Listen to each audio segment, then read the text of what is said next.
Hello and welcome to my tiny tarot practice. I'm Amelia Ruby, and on this show, we journey through the tarot card by card. We're currently in the 5th and final season of the show, exploring the major arcana. And this season is presented by Tarot for Creative Spirits by Cecily Saylor. Today's card is the Lovers. In the Rider-Waite-Smith edition of the tarot, the Lovers depicts two people. They are nude, one standing on each side of the card, and above them is the sun and an angel of sorts.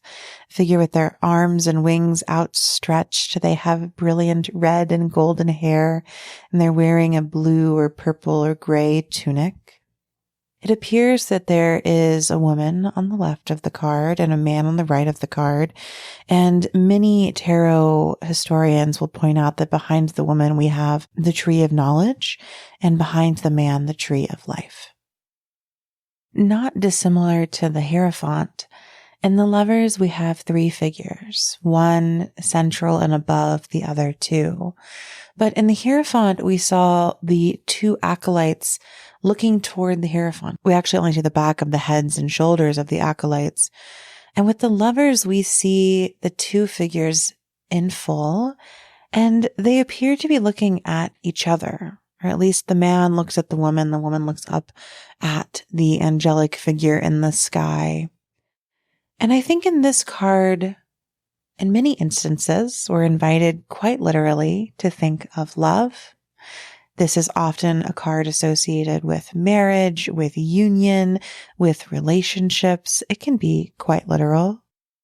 But the way that I like to think of it has to do with the sacred mirroring that we find in partnership.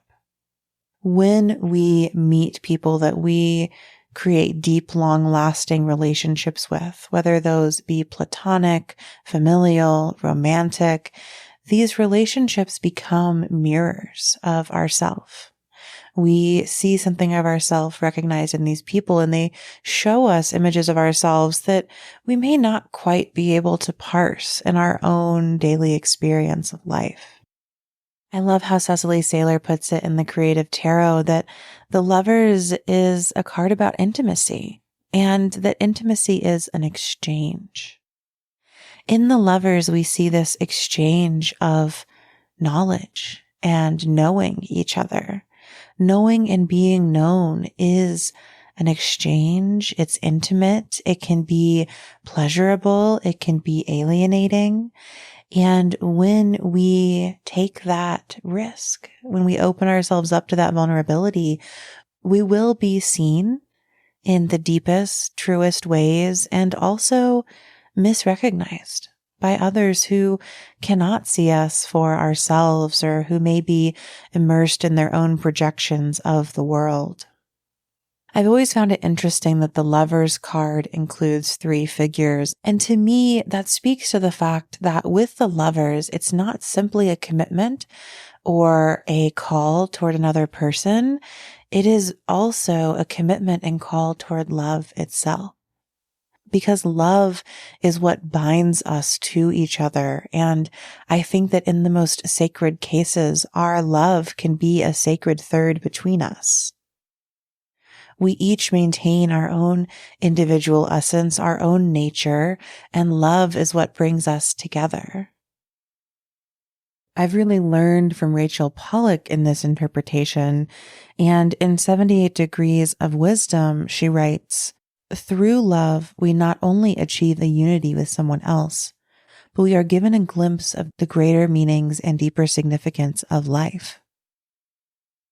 And I think that that's what makes the Lovers card so evocative. It's not simply about ourself or the other person, but about how love connects us to what it means to be alive, and alive amidst all of the love in the universe. So again, if you pull this card in a reading, it may speak to a particular love or lover in your life. But I think often for me, it speaks to a deeper holistic connection to love itself. And it reminds me to recenter love in my life and to always be imbuing my days and moments and breaths with love itself. Thank you so much for listening to My Tiny Tarot Practice.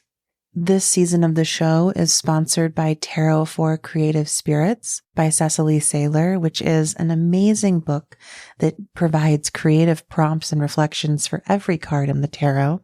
The entry for the lovers has some beautiful prompts that result in a love poem or a love spell, perhaps, that I really enjoyed working through as I was reflecting on this card.